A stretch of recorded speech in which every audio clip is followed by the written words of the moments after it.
Naidoo. She is a staff attorney with the Drug Policy Alliance Office of Legal Affairs here in San Francisco. She's a graduate of the University of California at Berkeley and has her Juris Doctor from the University of California, Los Angeles School of Law. She practiced employment law in San Jose for a number of years before joining the Drug Policy Alliance staff. She is a native of South Africa and grew up in Pretoria. She now lives in the East Bay. She's the mother of twins, or two. Welcome, Theshia.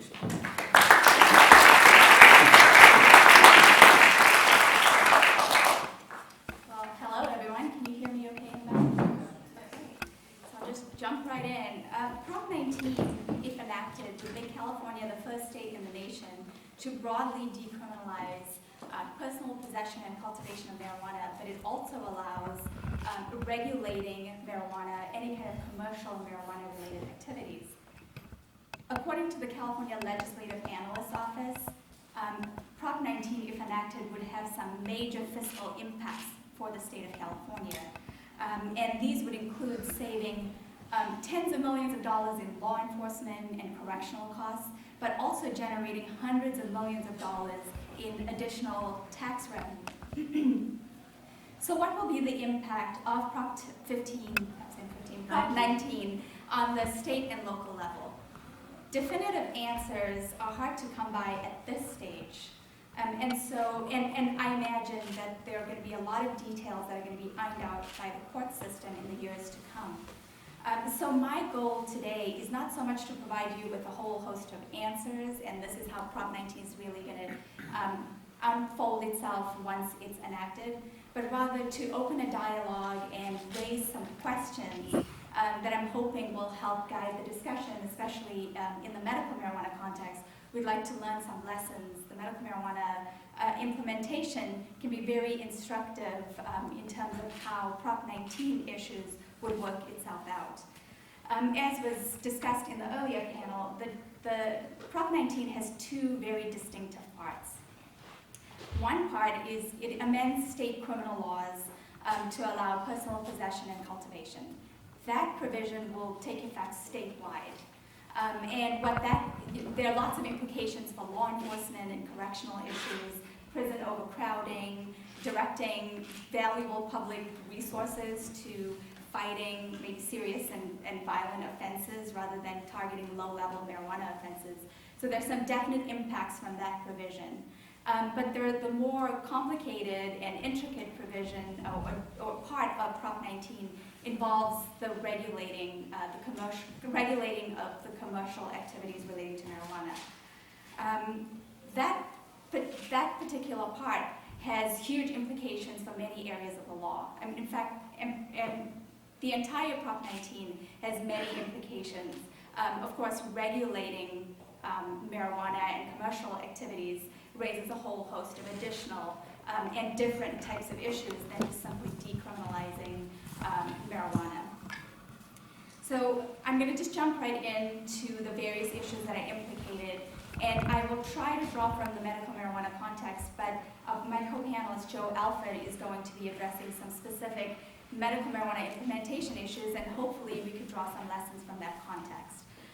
So jumping right into land use and zoning, California law grants broad powers to cities and counties to regulate land use within that locality. Prop 19 respects and preserves that authority and gives local governments broad authority to regulate commercial activity within a particular jurisdiction. And so localities can do any number of things. They could allow retail outlets and over-the-counter sales of marijuana, and a comparable example would be liquor stores. Or a locality could decide, I'm going to allow on-site consumption of cannabis. And a comparable example would be a bar or maybe a coffee shop. A locality can also decide to impose stringent regulations in terms of the location, the size, the hours of the operation, in terms of zoning, where it could be located within a community. A locality could also decide to tax marijuana activities and to do two things: to generate new revenues, but also to offset the costs of regulating marijuana. So localities can do any number of those things. They can also decide to completely prohibit any kind of commercial marijuana activities. And so those activities within that jurisdiction would remain illegal even if a neighboring jurisdiction does authorize commercial marijuana activities. Or a locality can do anything in between and ban retail sales but allow cultivation and production, or banning on-site consumption. So California's experience with medical marijuana can definitely be instructive in this regard. There's great variance in the regulations regarding medical marijuana implementation. Some communities, some counties or cities may completely ban cannabis dispensaries, whereas others have some onerous regulations regarding dispensaries, where they could be located, what the hours of operation would be, etc. Many of the approaches that local communities are already taking in the medical marijuana context will simply be expanded and built upon in the event that Prop 19 passes. An example is the city of Oakland currently taxes medical marijuana sales at 2.5%, and they're scheduling a vote in November to determine if they should tax recreational and commercial marijuana sales at 5%. So it sounds like cities across the state are already contemplating what would happen in the event that Prop 19 does pass. Now I'd actually like to turn to a unique provision that Prop 19 has. I'll call it the anti-discrimination provision. But in a nutshell, what it does is it prohibits discrimination or the denial of any right or privilege for engaging in any of the conduct that's authorized by the Act. Now, there's a whole host of conduct that's authorized by the Act, and the specific contours of this anti-discrimination clause will definitely be worked out in the court system. So there are going to be a lot of open questions as to how this anti-discrimination clause is going to apply in various contexts. So I'll turn, for example, to the child welfare context. The initiative permits consumption and cultivation of marijuana in your own private property, but it also prohibits smoking marijuana while minors are present.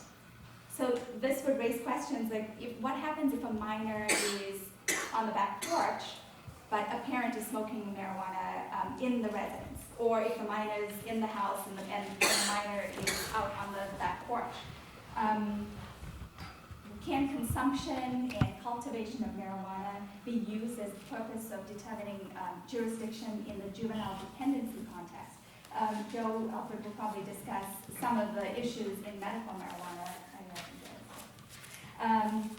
Also, are parental rights contemplated by Prop 19's anti-discrimination clause?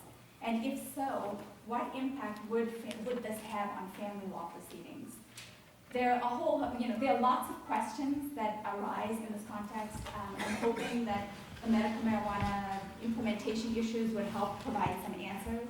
And I'd be happy to answer some questions later, but right now I'd like to just flag some of these issues and then proceed. In the employment context, Prop 19 retains employers' existing rights to address consumption of marijuana that actually impairs an employee's work performance. So this obviously raises a question. Does that mean that a positive test for marijuana without an additional showing of impairment, would that be enough to base a decision to terminate or discipline an employee? It also begs the question, what exactly is impairment? Who decides what level constitutes impairment? And should there be different levels of impairment for different types of jobs? Also, the anti-discrimination provision, would that raise questions about wrongful termination claims? Does that provide any kind of cause of action for wrongful termination? There's also a question about how this provision and other provisions of Prop 19 might intersect with drug-free workplace laws. Now, on that issue, laws generally would be interpreted to not pose a conflict with federal law. But in the event that the courts do find that there is federal law does preempt a particular provision in Prop 19, there is a strong severability clause, and that provision will be stricken, and all the rest of Prop 19 will take effect. But these are some issues in the workplace context, and it would be really interesting to see how the courts resolve this issue. Moving on now to landlord and tenant issues. Prop 19 allows renters to cultivate marijuana if they, subject to the approval of a landlord or property owner. So this means that property owners can choose to allow cultivation, or they could choose to prevent or at least prohibit such cultivation on their properties. But this will require new lease agreements or other rental documents. These agreements may in turn necessitate changes in homeowners' insurance policies, renters' insurance, or other kind of property insurance policies. And then also, what restrictions can a landlord place on a tenant's cultivation of marijuana? If cultivation is permitted, what implications will this have for agreements concerning water and electricity use? So I see that I'm pretty much out of time. I'm just going to try and sum up. Prop 19 also raises questions really quickly about people who either have prior marijuana convictions or have pending charges, marijuana-related cases.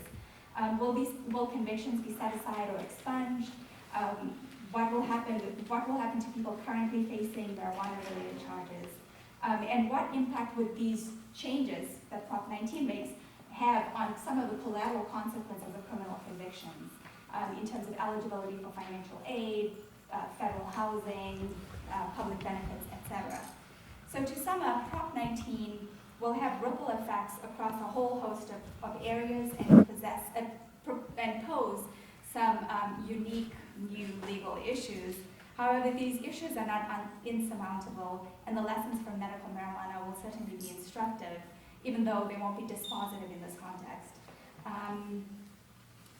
As I was saying, I would certainly like to open up dialogue on this